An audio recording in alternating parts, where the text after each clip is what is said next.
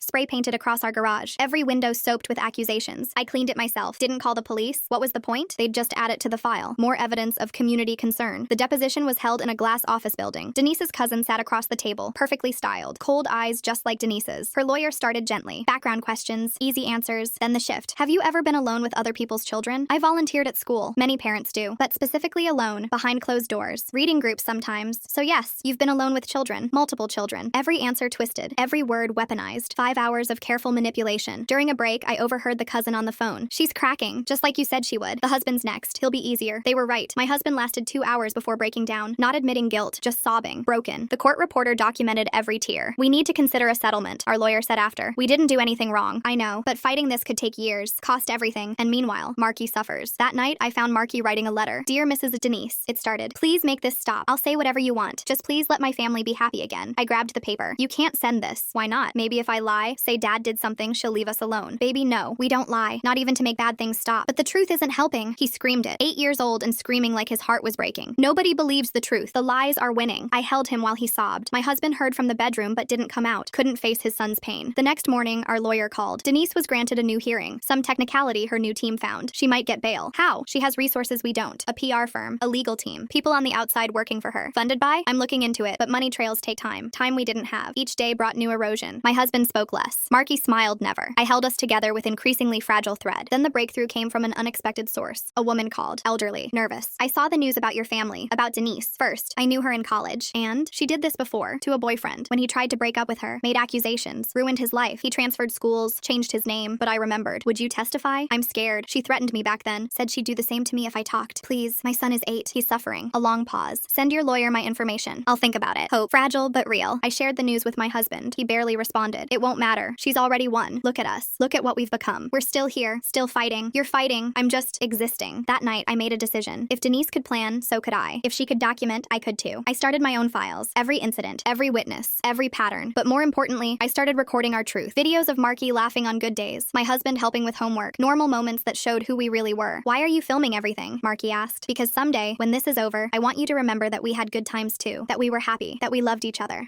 We still do, right? Of course, baby. Always. But even as I said it, I wondered, how much could love withstand? How many lies could a truth survive? The answer came sooner than expected, but not in the way I'd imagined. The answer came at 2 a.m. when our smoke alarm started shrieking. I bolted upright, smelling nothing. My husband stumbled from bed as I ran to Marky's room. Empty. His window stood open, curtains billowing in the night air. I screamed his name while my husband checked every room. Nothing. I grabbed my phone to call 911 when it buzzed. A text from an unknown number. Check your mailbox. Inside was a photo of Marky sitting in someone's kitchen, eating cereal. The timestamp showed 10 minutes ago. Another text arrived. He's safe for now. Come alone to 4782 Pine Street. Tell no one. My husband grabbed his keys, but I stopped him. The address was only 6 blocks away, in our neighborhood. She has allies here, I whispered. Someone we see every day. We argued briefly before I convinced him to stay and watch for Marky's return. I drove slowly, checking every parked car. The house was dark except for a kitchen light. I recognized it immediately. The Johnsons, the ones who'd hosted the neighborhood meeting. Mrs. Johnson answered my knock, her face carefully neutral. Behind her, I glimpsed Marky at the table with her teenage daughter. Come in, she said. We need to talk. The kitchen smelled like coffee and lies. Marky jumped up when he saw me, but Mrs. Johnson's daughter held him back. Sit down, Mrs. Johnson said. Both of you. She placed a folder on the table. Inside were photos of my family. At the park, the grocery store. Through our windows. Dozens of surveillance shots spanning weeks. Denise asked me to watch you, she said. Paid me well. Said you were dangerous. You kidnapped my son. I invited him over when I saw him crying in your backyard at midnight. Again. She leaned forward. Do you know what he told me? That he was practicing being alone. Because soon you'd both be in jail and he needed to be ready. Marky stared at his hands. I didn't mean to tell her. It just came out. Mrs. Johnson continued. I've been sending Denise reports, photos, updates. But tonight, she gestured to Marky. Tonight, I realized I'm surveilling a family being destroyed, not protecting children from predators. So you'll stop? I already have, but others won't. She has people at the grocery store, the gas station, the pediatrician's office. She slid a paper across the table. These are the ones I know about. 7 names. 3 I recognized. Our pharmacist, the librarian who'd helped me research homeschooling, the mom who'd smiled sympathetically at the park yesterday. Why tell me now? Because Denise called tonight. From jail. Said phase 2 starts tomorrow. Mrs. Johnson's voice dropped. She's getting out on bail. Her supporters raised the money. I grabbed Marky and left. At home, my husband was pacing the driveway. We packed essentials while Marky slept in the car. By dawn, we were 3 towns over in a rundown motel that accepted cash. We can't run forever, my husband said, staring at the water-stained ceiling, just until we figure out our next move. But Denise was already ahead of us. My phone rang at 7 a.m. Our lawyer. She's out, and she's filed an emergency motion. Says you fled with Marky in violation of the custody order. What custody order? I have full custody. The temporary one from yesterday's emergency hearing. The one you didn't attend because you weren't notified. She paused. How did she know you'd run? The motion was filed an hour before she was released. I thought of Mrs. Johnson. The phone call about phase 2. Had she been playing both sides? Within hours, an Amber Alert went out. Our faces on every news channel. Parents flee with child amid abuse allegations. The photo they used was one from Mrs. Johnson's surveillance file. Marky at the park, looking sad. Easy to misinterpret. We abandoned the car at a truck stop, paid cash for bus tickets. But at the station, a security guard kept staring. I saw him reach for his radio. Bathroom, I whispered to my husband. We slipped out the back exit with Marky between us. Where are we going? Marky asked as we walked along the highway. Somewhere safe, baby. There's nowhere safe from her. His matter-of-fact tone chilled me. She told me once, at the old house, said she'd always find us. A pickup truck truck slowed beside us. The driver, an older man, studied our faces. My heart hammered as recognition dawned in his eyes. Then he looked at Marky, at my husband's protective grip, at our exhausted faces. "Hop in," he said. "I'm headed north." We drove in silence for an hour before he spoke. "My daughter went through something similar. Ex-husband made accusations. Took 2 years to clear her name. Lost everything fighting it. What happened to her? She survived. That's what matters." He glanced in the mirror at Marky, curled against my husband, finally accepting comfort. "You folks running or fighting?" "Both," I admitted. "Good. Running gives you time to plan the fight." He dropped us at a small town I'd never heard of, paid for a motel room, pressed cash into my hand when I protested. "Pass it forward someday," he said, driving off before I could thank him properly. That night, we watched the news coverage. Denise, looking fragile and noble, pleading for Marky's safe return. "I just want to protect him," she told reporters. "His parents are sick. They need help." The reporter mentioned our history of instability, the psychiatric evaluation I'd voluntarily sought, my husband's documented paranoia about recording himself, every attempt to defend ourselves twisted into evidence against us. "We should turn ourselves in," my husband said. "Explain everything. With what proof? She's destroyed our credibility. We'll be arrested. Marky will go to foster care, to one of her people. So what do we do?" Before I could answer, Marky spoke from the other bed. "We fight back, but smart, like she does." Over the next 3 days, we developed our plan. Marky suggested most of it, his 8-year-old mind seeing patterns we'd missed. "She always knows where we'll go," he said, "because she thinks like a mean person. So we need to think different." Different meant unexpected. Instead of running farther, we circled back, rented a cabin just outside our home county, close enough to monitor Denise, but not where she'd look. I bought a laptop at a pawn shop, created anonymous accounts, started documenting, not defending ourselves. That hadn't worked. Instead, I focused on Denise, her patterns, her history. The breakthrough came when I found a cached webpage, a support group for victims of false allegations. Denise had posted there years ago, under a different name, but her writing style was unmistakable, bragging about destroying her ex-husband, sharing tactics, teaching others. "Look at this," I showed my husband. She admitted everything, names, dates, methods. It's from 3 years ago, under a fake name, but cross-reference it with public records. I pulled up court documents, marriage certificates, death records. It all matches. She documented her own crimes. We spent 2 days compiling evidence, Denise's posts, public records, the pattern spanning years. Then I did something I'd sworn I wouldn't. I called her sister. "I know you're scared," I said when she answered, "but we have proof now. Real proof. She can't hurt you if she's in prison." Silence. Then, "She's planning something big. Tomorrow, at the courthouse. She's filing to adopt Marky. Has a judge ready to sign off." "Which judge?" "Patterson. The one whose daughter she has leverage on." "What leverage?" "The daughter had in termination of pregnancy in college. Denise has the medical records. If it comes out, the judge loses the evangelical vote next election." Another piece clicked. Denise didn't just plan moves. She planned entire chess games. "Will you testify?" I asked. I can't. She has photos of my kids, taken through their bedroom windows. Said if I ever turned on her, "We can protect you." Number you can't. But, she paused. "The storage unit. She moved everything after you broke in. Unit 12 now. The key's hidden in a fake rock by the office door. Whatever you're planning, do it fast." That night, while my husband stayed with Marky, I returned to the storage facility. The fake rock was exactly where she'd said. Inside Unit 12, I found Denise's insurance policy. Boxes of blackmail material on half the town. Judges, police officers, teachers, social workers. But more importantly, I found her journals. Years of detailed planning. Every manipulation documented like she was proud of it. And in the most recent entry, her plan for tomorrow's hearing. I photographed everything, uploaded it to multiple cloud services, sent copies to our lawyer, the FBI, the state attorney general. Then I did one more thing. I called the reporter who'd interviewed Denise. "I have a story for you," I said, "about a woman who's destroyed multiple families, and I have proof." She was skeptical until I sent her a sample. Photos of the storage unit, pages from Denise's journals, the cached web page where she'd bragged about her methods. "This is extensive," the reporter said. "Can you prove it's real? Come to the courthouse tomorrow. Watch what happens." The next morning, we entered the courthouse through the loading dock. A security guard I'd never seen before let us in, saying nothing. Sometimes angels appear in unexpected places. Courtroom B was packed. Denise sat at the plaintiff's table, perfectly composed. Her lawyer looked confident. Judge Patterson avoided eye contact with everyone. Our lawyer met us in the hallway. I filed an emergency motion to present new evidence, but Patterson will probably deny it. Let him try. We entered together. Denise's face flickered with surprise before resuming its mask. She hadn't expected us to show. The hearing began with Denise's lawyer painting us as unstable fugitives who'd endangered our son. Denise dabbed at dry eyes as she described her fear for Marky's safety. Then Judge Patterson spoke. "Given the circumstances, I'm inclined to grant temporary guardianship." "Your Honor," our lawyer interrupted, "we have evidence that directly impacts this case. I haven't approved any new evidence." "No, but the FBI has." The doors opened. Federal agents entered, followed by the reporter and her camera crew. Denise's composure finally cracked. "Your Honor," the lead agent said, "we need to speak with you privately about your daughter and Ms. Matthews's attempts to blackmail you." Patterson went pale.